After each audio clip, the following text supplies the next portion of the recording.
Bismillahirrahmanirrahim. Welcome to class of Introduction to Political Science. Today we will study approaches of political science. That what are the main approaches of political science by which political scientists use to study this subject. So first of all, we will see that what is approach. Approach means to come nearer.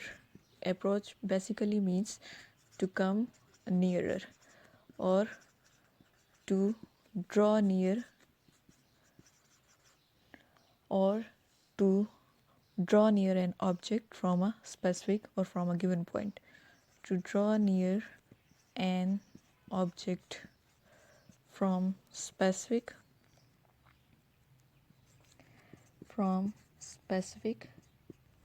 or from given point or we can say that criteria. Approach means or criteria set by political scientists to study subject, and we can say that standard or perspective given by political scientists to study a subject. Approach का simple meaning ये होता है to come nearer या to draw near an object, किसी चीज़ के करीब जाना या किसी चीज़ को अपने करीब लेकर आना, और to draw near object from a given point, कि एक पॉइंट, एक एरिया, एक स्पेसिफिक एरिया आपको दिया होता है, उस एरिया के मुताबिक आप जो चीज़ है या जो थ्योरी है या जो सब्जेक्ट है आप उसको स्टडी करते हैं. या फिर we can say that approach is a criteria set by the political scientist to study subject और स्टैंडर्ड और perspective given by the political scientist. Political scientist ने कुछ स्टैंडर्ड्स, कुछ पर्सपेक्टिव्स दिए होते हैं जिससे वो एक सब्जेक्ट को स्टडी करते हैं, और वो जो स्टैंडर्ड, वो जो पर्सपेक्टिव होता है या वो जो क्राइटेरिया होता है, we can say that it is an approach to study a subject. So as far as political science is concerned, political science we have studied so far that it is a study of state, it is a study of institutions. We study kinds of states, we study institutions, we study evolution of states, and also we study about the history of political institutions. So there are two kinds of approaches from which political scientists used to study subject of political science. So the first approach is traditional approach, and the second approach is behavioral approach.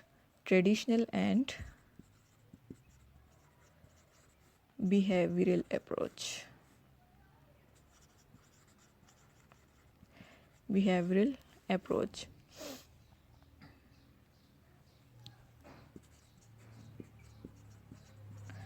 Approach की आपको समझ आ गई. अब हम देखते हैं कि different approaches कौन कौन सी है जिससे पॉलिटिकल साइंस को स्टडी किया जाता है. तो पॉलिटिकल साइंस को बेसिकली दो अप्रोचेस से स्टडी किया जाता है. That is one is traditional approach and other is behavioural approach. हमने लास्ट में देखा. तो अब जो ट्रेडिशनल अप्रोच है, we said that traditional approach is descriptive approach. And descriptive approach, descriptive means that when we describe the things, for example, history is like the story. When we describe the history chronologically, that is descriptive approach. Then another is traditional approach. अब ये जो traditional approach है, इसकी अंदर काफ़ी kinds हैं, जिसके अंदर historical approach है, geographical है, legal है, philosophical है, economic है, institutional है.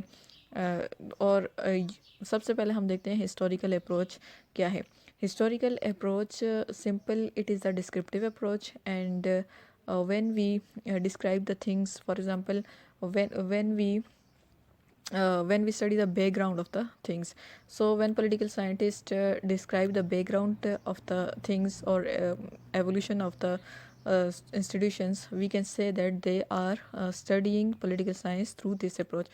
फॉर एग्ज़ाम्पल अगर हम IR की एग्ज़ाम्पल लें, तो IR एक सब्जेक्ट है जिसको दो पार्ट्स में डिवाइड किया गया है. एक उसका जो है, उसमें आप पढ़ते हैं कि इसकी जो आईआर की अप्रोचेस क्या हैं, ठीक है, या इंटरनेशनल सिनारियो क्या क्या है, या कंटेम्प्रेरी चीज़ों को आप पढ़ते हैं। और दूसरी जो चीज़ इसमें आप देखते हैं कि हिस्ट्री ऑफ आईआर क्या है।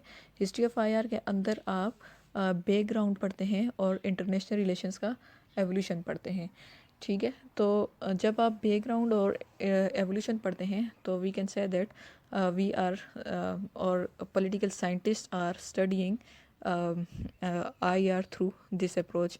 और अगर हम पॉलिटिकल साइंस की एग्जांपल लें तो पॉलिटिकल साइंस के अंदर अगर हम इंटरनेशनल लॉ को स्टडी कर रहे हैं तो जब पॉलिटिकल साइंटिस्ट इसको स्टडी करते हैं इंटरनेशनल लॉ को, जब वो हिस्टोरिकली आते हैं तो वो ट्रीटी ऑफ वेस्टफेलिया पे बात करते हैं, ठीक है।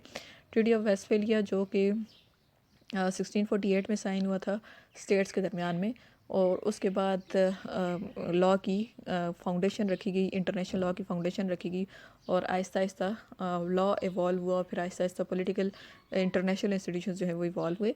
या फिर अगर हम कॉन्स्टिट्यूशन की टर्म में देखें तो जब हम कॉन्स्टिट्यूशंस को पॉलिटिकल साइंस के अंदर कॉन्स्टिट्यूशंस को पॉलिटिकल साइंटिस्ट स्टडी करते हैं तो वो उन कॉन्स्टिट्यूशंस को थ्रू मैग्ना कार्टा देखते हैं कि जो यूके का कॉन्स्टिट्यूशन है उसका स्टार्ट चूँकि जो मैग्ना कार्टा का चार्टर है उससे होता है, तो वो वहाँ से उसको स्टडी करना स्टार्ट करते हैं। तो we can say that this is historical approach in which we study evolution and in which we study the background of the political institutions. And second approach is geographical approach. Geographical approach, we can say that when political scientists study political science in terms of geography, that there are different there are different continents. There are 7 continents in the world, and what is geographical importance of these continents, and especially when we use the term geopolitical, ठीक है। यहाँ पर मैं note कर देती हूँ जियो political या जियो strategic, ठीक है। तो जियो स्ट्रेटिजिक या जियो पॉलिटिकल का मतलब ये है कि जब आप एरियाज़ को या जब आप स्टेट्स को जोग्राफ़ी की जोग्राफ़ी के कॉन्टेक्स्ट में देखते हैं, that is geo political and, या जो इंटरनेशनल पॉलिटिक्स है जब आप उसको जोग्राफ़ी के कॉन्टेक्स्ट में देखते हैं कि जोग्राफिकली डिफरेंट जो स्टेट्स हैं, नेशन स्टेट्स हैं, उनकी क्या इंपॉर्टेंस है किसी भी स्टेट के लिए। और या फिर प्रेजेंट जो नेशंस हैं या नेशन स्टेट्स हैं that are based on nationalism, वो जो नेशन स्टेट्स हैं वो जोग्राफ़ी की बेस पर नेशन स्टेट हैं, ठीक है। तो इस तरह जब आप जोग्राफ़ी के कॉन्टेक्स्ट में या जियो पॉलिटिकल या जियो इकोनॉमिक के कॉन्टेक्स्ट में पॉलिटिकल साइंटिस्ट स्टडी करते हैं पॉलिटिकल साइंस को, तो we can say that they are studying political science through geographical approach. Then third one is legal approach. Legal approach is the study of legal and constitutional institutions of the states. And legal approach simple, it is related to the law. जब political scientist political science को legal context में study करते हैं, ठीक है। Legal mean law. Law simply means that principles और through which the state principles rules and principles according to which the system of the state is carried out, या rules और principles होते हैं जिसके ज़रिए जो सिस्टम स्टेट का system चलाया जाता है वो लॉ होता है, ठीक है। एंड कॉन्स्टिट्यूशन, फिर लॉ से ही आगे कॉन्स्टिट्यूशन डिराइव होता है, that is law in the written form and agreement in the written form, और charter in the charter in order to run the state. Charter जो बनाया जाता है, ठीक है, किसी दो पार्टीज़ के दरमियान में कोई चार्टर साइन होता है, एग्रीमेंट होता है, तो जब वो रिटन फॉर्म में होता है तो दैट इज़ कॉन्स्टिट्यूशन या covenant, we can say that. तो कॉन्स्टिट्यूशन में अगर हम स्टडी करें तो पॉलिटिकल साइंस को, because it is the study of political science is the study of state is a political institution and it is run by government, ठीक है। ये चलाई किससे जाती है? गवर्नमेंट से। और गवर्नमेंट को अगर हम फर्दर डिवाइड करें तो it has 3 organs, that is legislature, executive and judiciary. तो अब लेजिस्लेचर जो है इसका काम है लॉ मेकिंग, ठीक है, और executive law implementation and judiciary law interpretation. So we can say that when political scientists study political science through this approach and about all these things, this is a legal approach. And in other terms we can say that just like Roman law, क्योंकि law की जो base है वो Roman law से, सबसे पहले जो international law introduce करवाया था वो रोमन्स ने करवाया था, और मिडिल एजेस में बल्कि जो लॉ की जो बुनियाद है वो मिडिल एजेस में रोमन्स ने रखी थी. It is related to law. It contributed to the concept of international law and rise of constitutionalism. पहले तो स्टेट्स के दरमियान में जो लॉज बनाए गए थे जिन पर वो स्टेट्स चलती थी, ठीक है, और फिर इंटरनेशनल लॉ बनाया गया, और इंटरनेशनल लॉ में कि डिफरेंट स्टेट्स आपस में किस तरह के रिलेशंस रखेंगी. और उसके बाद मिडिल एजेस में अगर हम मॉडर्न एज में आ जाएं तो 1648 में ट्रीटी ऑफ वेस्टफिलिया साइन होता है, जिससे इंटरनेशनल लॉ की फाउंडेशन रखी जाती है. उसके बाद नेक्स्ट आ जाती है philosophical approach. Philosophical approach simply means that it is based on philosophy. Philosophy means the science of logic. ठीक, डिफरेंट लॉजिक की बेस पर जो बात की जाती है. फॉर एग्ज़ाम्पल कोई एक आइडिया होता है और वो लॉजिक की बेस पर वो आइडिया डिस्क्राइब किया जाता है, और फिर उस आइडिया का जो एंटी आइडिया होता है, कुछ लॉजिक्स उसके अंदर होती हैं, एंड वो सोसाइटी के अंदर आइडियाज़, एंटी आइडियाज़ ये बनाते हैं thesis, anti thesis, that is synthesis. कि एक आइडिया और दूसरा आइडिया, दो आइडियाज़ मिलके एक न्यू आइडिया बनता है. तो फ़िलोसॉफ़िकल लॉजिकली जब आप चीज़ों को देखते हैं, that is philosophical approach, and it is normative approach. Normative, आप पिछले लेक्चर्स में भी कई दफ़ा ये वर्ड जो है वो सुन चुके हैं कि एक तो डिस्क्रिप्टिव होती है और एक होती है नॉर्मेटिव. तो जो डिस्क्रिप्टिव होती है इसमें जस्ट चीज़ों को डिस्क्राइब किया जाता है, ठीक है, और जो नॉर्मेटिव होती है इसमें बताया जाता है कि हाउ समथिंग शुड बी और how it ought to be. मतलब कि आइडियल चीज़ बताई जाती है, सजेशंस दी जाती हैं. फॉर एग्ज़ाम्पल प्लेटो, एरिस्टोटल, जब हम फ़िलासफ़ी के अंदर प्लेटो को, एरिस्टोटल को, इन सब को जब हम स्टडी करते हैं तो इसका मतलब ये है कि हम पॉलिटिकल साइंस को थ्रू फ़िलोसॉफ़िकल अप्रोच देख रहे हैं कि प्लेटो की आइडियल स्टेट कौन सी थी, प्लेटो ने आइडियल स्टेट का क्या कॉन्सेप्ट दिया है, या फिर एरिस्टोटल ने आइडियल स्टेट का क्या कॉन्सेप्ट दिया है, या मॉडर्न जितने भी साइंटिस्ट हैं उन्होंने आइडियल स्टेट का क्या कॉन्सेप्ट दिया है. तो जब हम चीज़ों को फ़िलोसॉफ़िकली देखते हैं, या इकबाल के नज़दीक आइडियल स्टेट क्या थी, या उसके नज़दीक स्टेट का क्या कॉन्सेप्ट था, तो जब पॉलिटिकल साइंटिस्ट फ़िलोसॉफ़िकली चीज़ों को स्टडी करता है तो ये फ़िलोसॉफ़िकल अप्रोच होती है. अब हमने पढ़ा कि जो पॉलिटिकल साइंटिस्ट है, अप्रोचेस दो तरह की होती है, या तो वो ट्रेडिशनल मेथड से स्टडी करता है, या फिर वो बिहेवियरल या मॉडर्न मेथड से या साइंटिफिक मेथड से स्टडी करता है. तो जो ट्रेडिशनल मेथड है उसके अंदर वो डिफरेंट मेथड्स यूज़ करता है, कि वो हिस्टोरिकल हो सकता है, that is in form of descriptive, in which he describe evolution and background of the things in form of a description. Then वो जोग्राफ़ी की बेस पर स्टडी करता है, जियो पोलिटिकल, जियो स्ट्रेटिजिक, और फिर वो लीगल अप्रोच के through study करता है कि जिसमें लॉ से रिलेटेड, कॉन्स्टिट्यूशन से रिलेटेड, स्टेट के अंदर लॉज एंड कॉन्स्टिट्यूशन किस तरह से रिलेटेड है ये बताया जाता है. फिर वो फ़िलोसॉफ़िकल चीज़ों को देखता है, जिसमें नॉर्मेटिव चीज़ें आ जाती हैं. Normative simple means that what something should B, how institutions should be, कि एक जो आइडियल स्टेट है वो कैसी होनी चाहिए, गवर्नमेंट कैसी होनी चाहिए, लेजिस्लेचर कैसी होनी चाहिए, यूनिकैमरल होनी चाहिए या बाई कैमरल होनी चाहिए, और जो किंग है उसको कैसा होना चाहिए, उसे जैसे प्लेटो ने कहा कि फ़िलासफ़र किंग होना चाहिए. और इसी तरह डिफरेंट साइंटिस्ट ने अपना डिफरेंट व्यूज़ दिया. कुछ ने कहा कि डेमोक्रेटिक गवर्नमेंट होनी चाहिए, कुछ ने कहा डिक्टेटरशिप होनी चाहिए. तो जब वो फ़िलोसॉफ़िकली चीज़ों को डिस्क्राइब करते हैं तो it's mean they are studying through philosophical approach. Then next आ जाती है economic approach. It determine internal economic perspective में जब चीज़ों को स्टडी किया जाता है तो that is economic approach. For example we can say that Karl Marx की इसमें बेस्ट एग्ज़ाम्पल है कि अब देखें कार्ल मार्क्स की जो फ़िलासफ़ी है वो टोटल बेस करती है इकोनॉमिक्स पे. इकोनॉमिक्स पे कैसे? क्योंकि he said that economy economy determines the politics. इसको यहाँ से रेस कर देते हैं.